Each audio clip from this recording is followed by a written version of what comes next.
Good morning. I'm Lana Lovick with Entergy. Thank you so much for having me here today.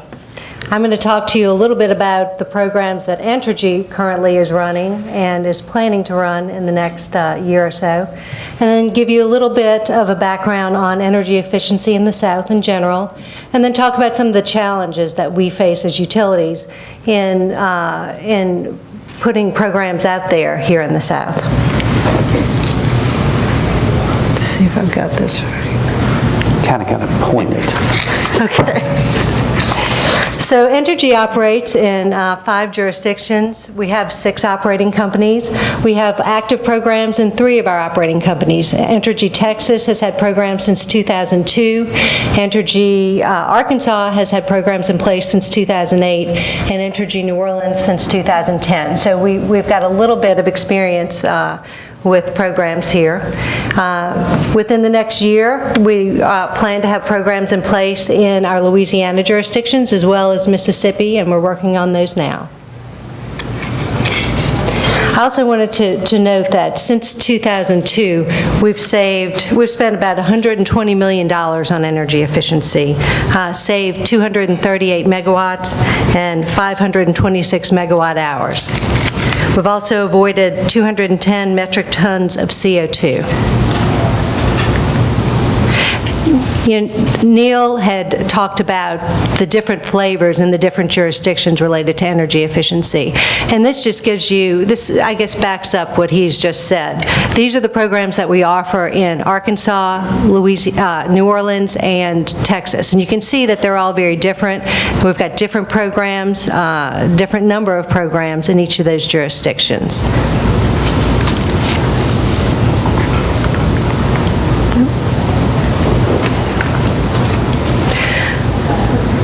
Just quickly, I wanted to show you, I talked about our spending since 2002 through 2012. We're going to see leaps and bounds increases in those spendings, and we have over the last few years.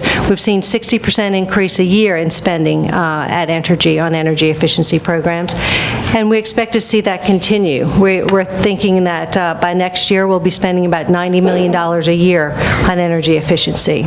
We've also seen the same leaps and bounds in the program savings, and we expect to see that continue as well.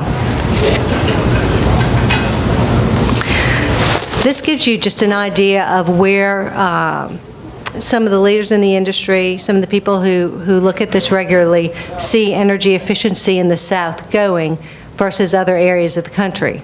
We see increases between now and 2025 in the percentage of energy efficiency spending in the South and in the Midwest versus the West and the Northeast.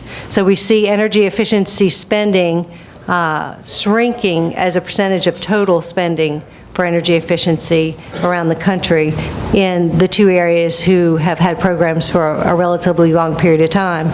And in the South, we see our energy efficiency budgets growing as a percentage of the total.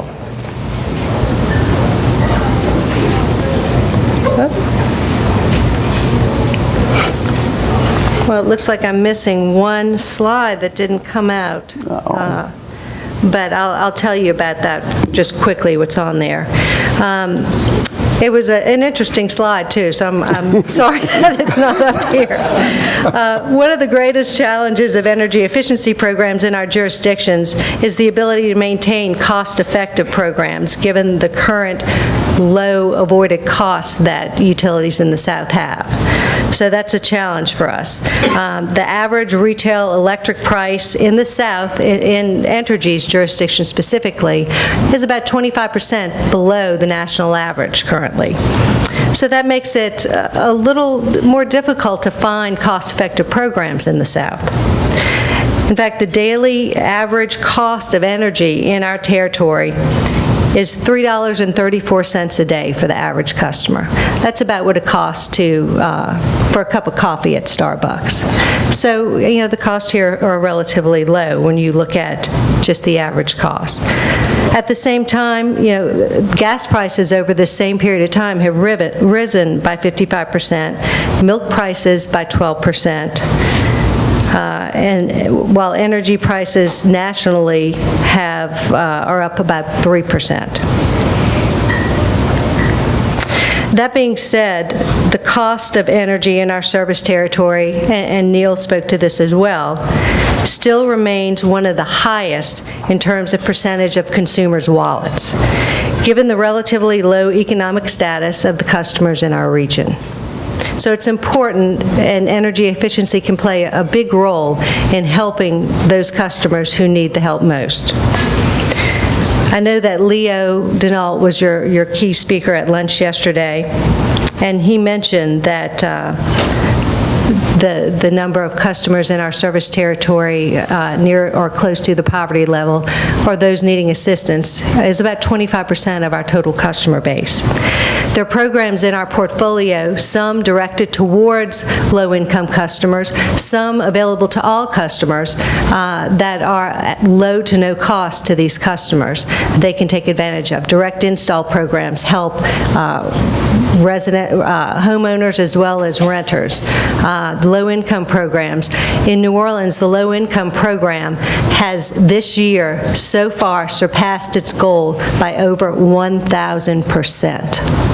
And that's testament to the New Orleans City Council giving us the flexibility to take that program and mold it over time to make it as successful as it could possibly be. 1,000% over the goal that was set. That's amazing. Last year it was 500% over its goal.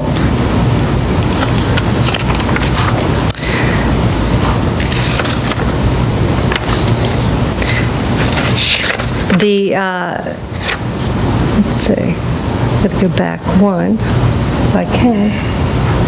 It doesn't want to. Nope. Missing a couple. So while I do wholeheartedly believe in energy efficiency, and I believe that it can do great things for us in the South, help our customers tremendously, I also want you all to keep in mind that there will be significant spending for utilities over the near future, over the near term. We're in a major investment cycle right now. We've got aging infrastructure, we've got environmental regulations, and there'll be significant spending over the next decade. Generation capacity, about $150 billion to spend there.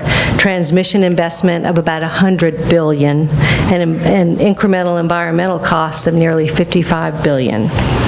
And I bring this up just because I want to remind you that energy efficiency is extremely important, but we do have to keep in mind that it's one cost over many that we will have.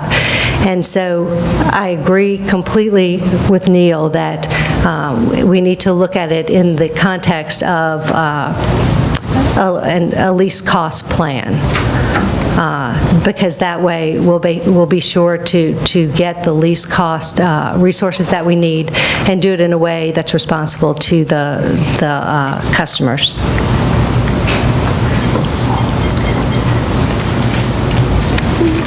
The basic operating model for meeting our customers' needs hasn't changed for decades for the utility industry. Last time we were in an investment cycle like we see coming for the energy industry, we had significantly higher growth, demand growth, and energy growth. We're not seeing that this time. So again, just to caution that while our spending needs are going up, we're not seeing the growth that we have in the past to absorb that impact to customers' bills. And just some key takeaways.